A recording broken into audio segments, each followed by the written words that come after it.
你相信这个世界上有灵异事件吗？欢迎收听由怪谈传说为您演播的惊悚故事。这座废弃的医院，外人看似是个废弃的建筑，但进入其中的人永远无法逃脱。阿杰和小敏为了解开医院背后隐藏的秘密，勇敢闯入了这座被遗弃的地方。然而他们很快发现，这不仅仅是一个废墟，而是一个被诅咒的死地。每走一步，四周的哭声愈发清晰，阴影中的灵魂开始围绕着他们，迫使他们不断迷失在走廊与病房中。你准备好看完这个故事了吗？夜幕缓缓降临，月光透过厚重的云层洒在小镇的街道上，犹如一层薄纱轻轻覆盖在这片寂静的土地上。街道两旁的老房子在夜色中显得格外沉默，只有偶尔飘来的风声和远处犬吠打破了这份宁静。人们纷纷回家，街道上空无一人，仿佛这个小镇已经完全与外界隔绝。小镇的居民，尤其是那些年长的老人，常常口耳相传一个关于废弃精神病院的故事。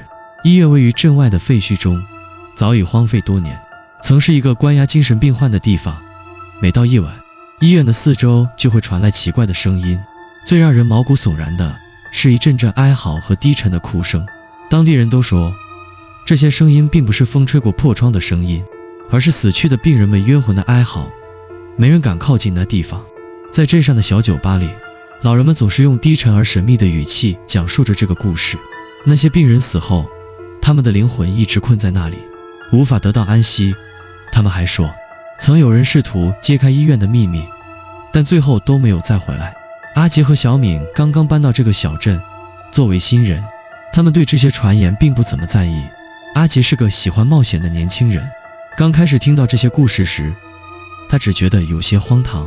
他总是笑着说，又不是鬼片，哪里会有这么夸张的事。小敏则有些不同，她向来对这些阴森的传说心生畏惧，她并不敢轻易相信鬼魂的存在，但总觉得有些事情无法用科学解释清楚。每当听到那些老人的故事，她总是忍不住地心生寒意，目光也不自觉地飘向窗外。有一天傍晚，夫妻俩在酒吧偶遇了一位年长的村民，他似乎比其他人更加沉默寡言。村民的目光时不时地扫向远处的医院废墟，那种眼神中透着一股难以言喻的恐惧。直到他喝完最后一口酒，才缓缓开口，声音沙哑而低沉，你们不知道，医院里死了很多人，那些人死得很惨，死后他们一直在医院里游荡，没能安息。晚上你们如果走过去，最好不要停下，听到哭声就赶紧走。那位老人顿了顿，继续说，你们会觉得那些声音只是风声，可别被他们骗了。每年都会有人听见从医院里传出来的哭声，越听越清楚，越听越恐怖。老人喝了口酒，眼睛渐渐变得迷离。你们没事的话，还是远离那地方好。阿杰看了看小敏，笑了笑，说，听起来就像是恐怖故事罢了，谁会信呢？不过倒是挺有趣的，咱们去看看，看看那些鬼魂是不是真的能给我们点惊喜。小敏愣了一下，她不敢轻易表示拒绝，但内心的恐惧已经在慢慢蔓延。她不想承认自己有些害怕，但她的心跳却在加速。你不怕吗？阿杰又问。小敏强笑了一下，勉强挤出一丝笑容，怕什么呢？不过我们可别真去医院里，看看就行。好，看看就行。阿杰伸了个懒腰，心里早已决定，一定要亲自揭开这个鬼故事的真相。那晚，两人回到自己的小屋，空气也似乎变得不那么清爽。小敏将窗帘拉得紧紧的，却觉得窗外那片漆黑的天空似乎有些压抑。她一直感到心里有种说不出的不安，仿佛有双眼睛一直注视着她。她告诉自己，这只是因为白天听了太多的故事才产生的幻觉。可无论如何，她无法摆脱那种不安的感觉，直到沉沉的睡去。随着时间的流逝，阿杰和小敏对废弃医院的好奇心愈发强烈。那天晚上，在酒吧里的对话后，阿杰对医院的探险计划更加坚定。尽管小敏一度表现出犹豫，但阿杰的话语总是那么充满自信，让他无法拒绝。我们只去看看，没什么大不了的。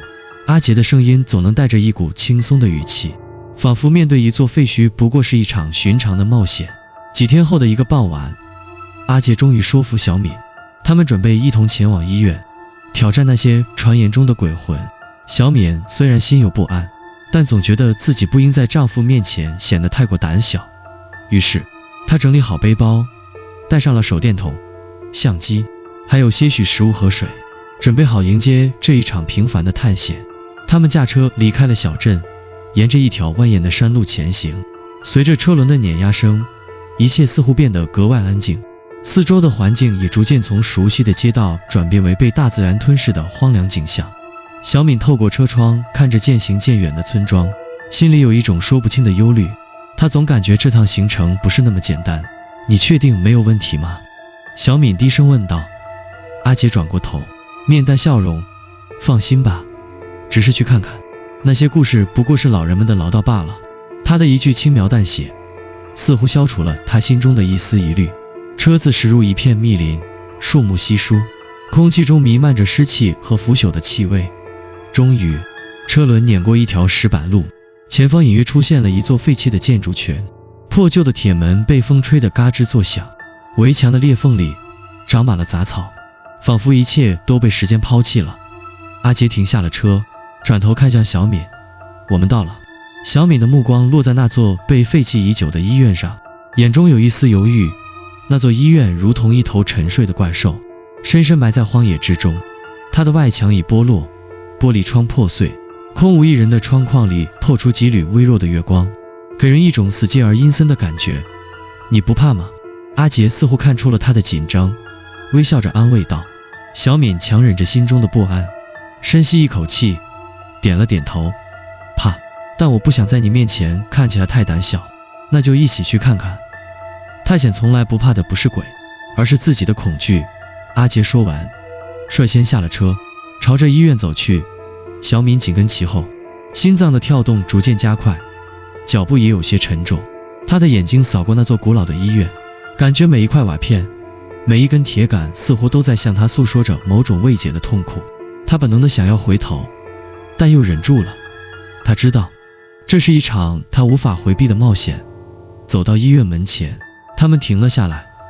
那扇巨大的铁门已经锈迹斑斑，完全没有了往日的气息，仿佛这座建筑早已不再属于这个世界。阿杰轻轻推开了门，门发出刺耳的吱呀声，似乎连门本身都在抗拒着这场入侵。门终于打开，映入眼帘的是一条昏暗的走廊，走廊的尽头被厚厚的黑暗吞噬，无法看清。空气中弥漫着一股霉味，潮湿的墙壁上覆盖着一层厚厚的灰尘，仿佛这里已经被遗弃了数十年。阿杰微微皱眉，真是个死寂的地方。小敏捏紧了手中的相机，低声说道，我们只是看看，不深入。阿杰点了点头，拿出手电筒，光束扫过四周，墙上的涂鸦和凌乱的废弃物品让这座医院看起来格外压抑。每走一步，地板似乎都在发出低沉的吱呀声，那声音像是回应着他们的到来，渐渐让气氛变得更加凝重。随着他们的深入，空气变得越来越沉闷，仿佛有什么无形的东西正在压迫着他们的胸口。阿杰忽然停下脚步，回头看了一眼，你没事吧？小敏没有回答，只是微微颤抖了一下，点了点头。两人继续走向医院深处，每走一步，墙壁上破裂的涂层和摇晃的电灯似乎都在提醒他们，这座医院并非一座普通的废墟。每一次的回声都让小敏的心跳加快，尤其是在那片漆黑的走廊尽头，她总觉得有什么东西在注视着她，似乎从未离开过。突然，一阵风吹过，带来了一阵轻微的哭声，那声音从医院深处传来，微弱而幽怨，像是从遥远的地方飘来，又像是从他们脚下升起。小敏的身体不由自主的一僵，低声道，你听到了吗？阿姐没有回答，似乎并未听见那声音。她继续朝前走去，完全没有停下的意思。小敏深吸一口气，努力让自己冷静下来。她知道，这并非是外界的声音，而是她自己内心的不安与恐惧作祟。但那哭声依然清晰地回荡在她耳边，越来越近，越来越真实。随着他们走得越来越深，医院内的空气变得愈发沉闷，仿佛连呼吸都变得困难。小敏的心跳如鼓，脚步也开始变得沉重。四周的阴影似乎在无声地吞噬着他们的每一个动作。阿杰则依然保持着轻松的姿态，似乎丝毫不受影响。他拿着手电筒，光束扫过破旧的病房和长廊，发出一阵阵幽暗的光。这里太安静了，像是被时间遗忘的地方。阿杰笑着说，试图打破那种压迫的气氛。小米没有回应，他的目光一直锁定着医院四周的每一处阴影。他不敢直视那深不可测的黑暗，仿佛里面藏着什么无法描述的恐怖存在。突然，一阵低沉的风吹过走廊，带着一种淡淡的腐臭味，仿佛某种死气沉沉的气息。阿杰的脚步没有停顿，他走到一间病房前，停下了脚步，推开了已经锈迹斑斑的门，门发出刺耳的声响，像是被久未使用的铁器摩擦的声音，令人心生不安。进入病房的瞬间，浓烈的霉味扑面而来，空气浑浊的几乎让人无法呼吸。阿杰用手电筒照亮房间的一角，墙上依旧挂着几张旧照片，人物模糊不清，画面几乎已经褪色。然而阿杰注意到，照片中竟然有一些诡异的痕迹，像是曾经被撕扯过，或是被鲜血染红。看这个，阿杰指着墙上的照片，脸上浮现出一丝疑惑，这里的病人怎么看起来都有些不对劲。小敏走近，仔细打量那些照片，照片中的病人面色苍白，眼神空洞，仿佛每个人的脸上都隐藏着无法言说的痛苦。最令人不寒而栗的是，每张照片中，病人的眼睛似乎都在凝视着他，无论他站在哪个角落，眼神始终如影随形，他们看起来都很不正常。小敏低声说道，她的心里忽然升起一种强烈的不安感，那些照片仿佛能穿透人心，让人不由自主地想要逃离。也许就是因为这里是精神病院，阿杰勉强笑了笑，但那笑容中透着一丝不安。不过我倒觉得有点不对劲，你看这些病历。他指着床头柜上的一摞病历文件，这些文件的边缘已经发黄，纸张显得有些破旧。他翻开其中一份，细看了一眼，眉头不自觉地皱了起来。这些病人都死于未知原因。阿杰低声自语，眼神疑惑，而且日期都集中在几十年前。这些人到底是怎么死的？小敏走到他身旁，看了看那份病历，上面列出了一些病人的姓名、年龄和治疗记录，但并没有明确的死亡原因。更令人不解的是，死亡日期几乎都集中在医院关闭之前的几个月，且有的患者的死亡记录旁边甚至没有任何签名或解释，这太奇怪了。小米有些发抖，如果这些病人死于未知原因，那么医院当时到底发生了什么？难道他们都没有被正确治疗吗？就在此时，阿杰忽然停下了手中的动作，目光落在了房间的角落。他用手电筒照过去，光束扫过一堆散乱的废纸和旧物，其中一张泛黄的照片突然引起了他的注意。照片中，几名病人坐在医院的庭院里，背后是医院的大楼。然而，这些病人的眼睛却完全是空白的，仿佛已经没有了灵魂。这张照片很奇怪，阿杰将照片拿了起来，仔细端详着。突然，他的目光停在了照片的某个细节上，他轻轻地低语道，这不是我们看到的那些人吗？小敏看向那张照片，心中一阵寒意袭来。他意识到，照片中的几名病人的面容与他之前看到的病人照片十分相似，那些死去的病人脸上依然带着恐惧的表情，仿佛他们早已预知到自己将面临的命运。这里到底发生了什么？小敏的声音有些颤抖。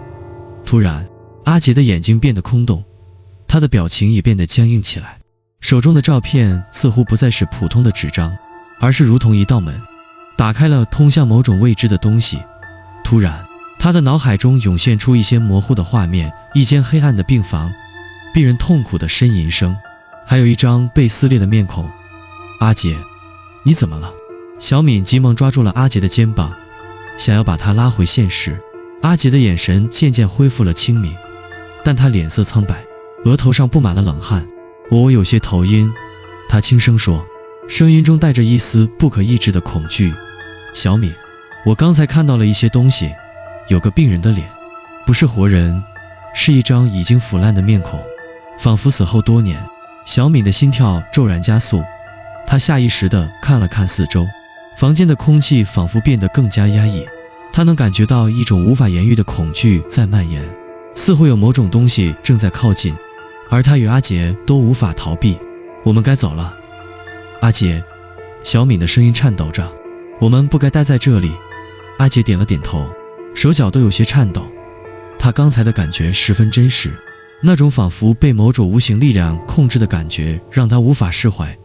他们急忙朝门口走去，但就在他们转身的一瞬间，房间的另一侧突然传来了一阵低沉的哭声，这声音幽怨而悲凉，像是从地底下传来，仿佛有无数个冤魂正在哀嚎。那声音渐渐接近，越来越清晰，越来越响亮，仿佛就在他们的耳边。快走！阿杰拉着小敏的手，匆忙向门外跑去。阿杰和小敏几乎是在奔跑中离开了那个病房，耳边回荡着那阵低沉而凄厉的哭声，仿佛来自地下的某个角落。每一步的踏出都显得沉重且急促，心跳如雷，响彻在耳边。整个走廊似乎在变得更加狭窄，周围的空气变得愈加沉闷。阿杰握着手电筒的手微微颤抖，光束不再稳固，忽明忽暗地扫过四周，让本就阴森的环境显得更加恐怖。我们得快点走。那个声音，小敏的声音，带着一丝无法掩饰的恐惧，它越来越近了。别担心，别担心。阿杰深吸一口气，强行让自己冷静下来，回头对他说，那只是回声，肯定是某种建筑的声音，咱们往回走，肯定能找到出口。然而他的话语中似乎也没有了先前的自信，他能感到自己心脏的跳动越来越急促，背后仿佛有一只无形的手正紧紧追赶着他们。每当他们停下来，耳边都会传来那阵诡异的哭声，声音越来越清晰，越来越真实，仿佛就在他们的耳边。他们继续沿着走廊走去，每个拐角都似乎无尽延伸。医院内部的布局像是一座迷宫，小敏一度觉得自己和阿杰已经走了很久，却怎么也找不到出口。走廊上的灯光忽明忽暗，时而闪烁，时而全然熄灭，只剩下手电筒的微弱光芒勉强照亮前路。突然，阿杰停下了脚步，他的眼睛充满了疑惑和恐惧。我们走的路不对，刚才的地方应该是不对劲。他说话时语气带着一丝迷茫，仿佛意识到什么，却又不敢去深究。小敏靠近他，声音颤抖，你在说什么？我们不是一直沿着这条走廊走吗？怎么可能不对劲？我感觉阿杰看了看四周，眼神突然变得空洞。我们好像已经绕了一圈，回到了最开始的地方。小敏猛地转过头，四下打量着。医院的走廊依然是那样的狭窄，墙壁的裂缝，腐朽的灯泡，几乎每一处都和他记忆中的一模一样。他忽然感觉到一股不寒而栗的恐惧，似乎他和阿杰早已经陷入了这座医院的诅咒之中，无论如何走都无法逃离。阿杰，我们好像走不出去，他低声说道，话语中充满了无法抑制的恐慌。阿杰的眉头紧锁，手电筒的光芒也在剧烈摇晃。他回头看了一眼走廊的尽头，那片黑暗如同一个巨大的吞噬空间，仿佛正在静静地等待着他们的进入。突然，走廊尽头传来了一个更为清晰的哭声，带着浓浓的痛苦与哀嚎，像是无数个灵魂在哀求救赎。不行，我们得尽快找到出口。阿杰几乎是下意识地拉住小敏的手，试图朝着另一个方向走去。然而走廊的尽头却传来了一个更为深沉的声音，低沉的几乎让人无法理解，你们不能走，留下。阿杰猛地停下脚步，脸色苍白，冷汗瞬间渗出。你听到这个声音了吗？小敏的眼神充满了惊恐，她几乎不敢相信自己的耳朵。那不是人声。阿杰打断了他的话，他的眼中闪烁着一丝惊慌，这声音太不正常了。就在这时，手电筒的光束猛地一闪，照亮了走廊尽头的一个身影。那是一个模糊的影像，身形瘦弱，像是一个人影在阴影中蜷缩着，脸部模糊，只有一双深邃的眼睛在黑暗中闪烁。小敏的心脏几乎要跳出胸腔，她紧紧抓住阿杰的手，惊恐地低声说道，那是什么？他不可能是真人。阿杰也感到一阵寒意从脚底升起，那双眼睛仿佛直视着他们的灵魂。突然，那道身影猛地消失在了黑暗中，仿佛从未存在过。空气中弥漫着一种说不出的压迫感，仿佛整个空间都被某种无形的力量所压缩。小敏的脚步开始变得迟疑，她不知道该往哪里走，哪里才是出口。我们得离开这里。阿杰的声音低沉而坚定，但他自己也明白，眼前的一切已经远远超出了他所能控制的范围。两人继续沿着走廊前进，然而每个转角都变得越发陌生，每个房间的门都被紧闭，走廊似乎无尽延伸。他们无论怎么走，都无法摆脱那种被困在迷宫中的感觉。就在他们走到一个拐角时，阿杰突然停下了脚步，他回头看向小敏，眼中充满了惊恐。小敏，你听到那个声音了吗？小敏不敢回答，她的心跳几乎要破胸而出。那阵哭声不仅仅是来自医院的某个病房，它似乎从四面八方传来，逐渐将他们包围。突然，阿杰的脸色变得极为苍白，他猛地回头，手电筒的光束洒在走廊的一处墙角，那儿正站着一个女人，她穿着破旧的白色病号服，长发凌乱，脸色苍白，眼神空洞无神。她的嘴巴微微张开，发出低沉的呻吟声，仿佛在喃喃自语：你们不能走，你们无法离开。那声音低沉而不响，带着一种无法言喻的恐惧，仿佛已经不再是人类的声音。阿杰的心跳停顿了几秒钟，随即爆发出一股强烈的恐惧，他不由自主地拉着小敏后退，可那女人的身影却像是无形的迷雾，缓缓朝他们逼近。快跑！阿杰几乎是用尽了全身力气，将小敏拉向远处，然而女人的身影依然如影随形。每次他们转身，女人的身影就像幽灵一样出现在他们的身后，慢慢逼近。我们不能走。女人的声音再次响起，仿佛穿透了他们的每一寸神经。这时，小敏猛地回头，看见那女人的眼中似乎闪烁着某种诡异的光芒，不是生者的眼神，而是死者灵魂的眼神。她的身体几乎无法动弹，眼前的一切变得越来越模糊，仿佛陷入了一场无法逃脱的梦魇。阿杰和小敏的脚步愈加匆忙，他们几乎是拼尽全力地逃离那个越来越逼近的女人。每一次转身，那个穿着病号服的女人似乎就出现在他们的身后，不断逼近，仿佛一只无形的怪物，正慢慢吞噬他们的希望与勇气。每一步的踏出，都像是陷入了更加深沉的梦魇。我们为什么总是回到这里？小敏的声音充满了绝望，她的眼神茫然，四周的墙壁、门扇、走廊的每一个转角似乎都已经变得陌生而熟悉，仿佛她和阿杰永远都在一个循环中无法逃脱。阿杰紧紧拉住她的手，急切地说：不能放弃，出口一定就在前面。但无论他们怎么走，走廊始终是一条无尽的黑暗隧道，空气越来越沉重，几乎窒息，哭声越来越清晰，仿佛成千上万的亡灵在他们周围哀嚎，越来越近，越来越真实。阿杰的头脑开始昏沉，眼前的一切开始变得模糊不清，不知是幻觉还是现实。终于，他们被迫停下了脚步。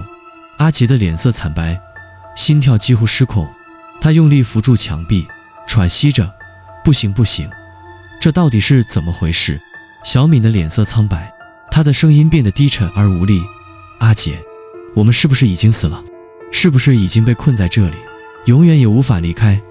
阿杰的眼神开始迷离，他望向四周，那个女人依旧站在那里，离他们越来越近，嘴巴不断地重复着一句话：你们无法逃脱，你们无法离开。忽然，阿杰意识到了一件可怕的事，这座医院早已不再是一个普通的废弃建筑，它是一个被诅咒的地方，吞噬灵魂的黑暗之地。而他们早在进入这座医院的那一刻起，就已经被困在了一个无法逃脱的循环中。我明白了，阿杰低声自语，眼中闪过一丝悲凉。这是一个轮回。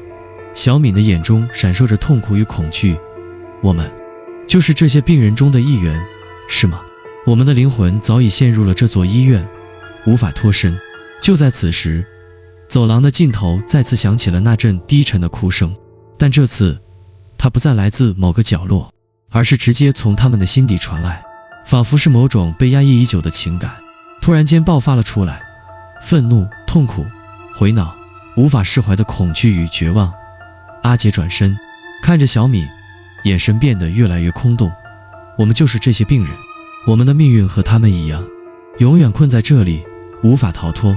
小敏无法抑制地哭了出来，眼泪在她的脸颊上滑落。她痛苦地摇头，不，我不想死在这里，我们不能就这样结束。但是无论她怎么挣扎，四周的黑暗越来越浓烈，那道女人的身影越来越清晰，似乎已经完全占据了她的视线。她的眼睛充满了空洞，眼神空灵，仿佛早已不再属于人类。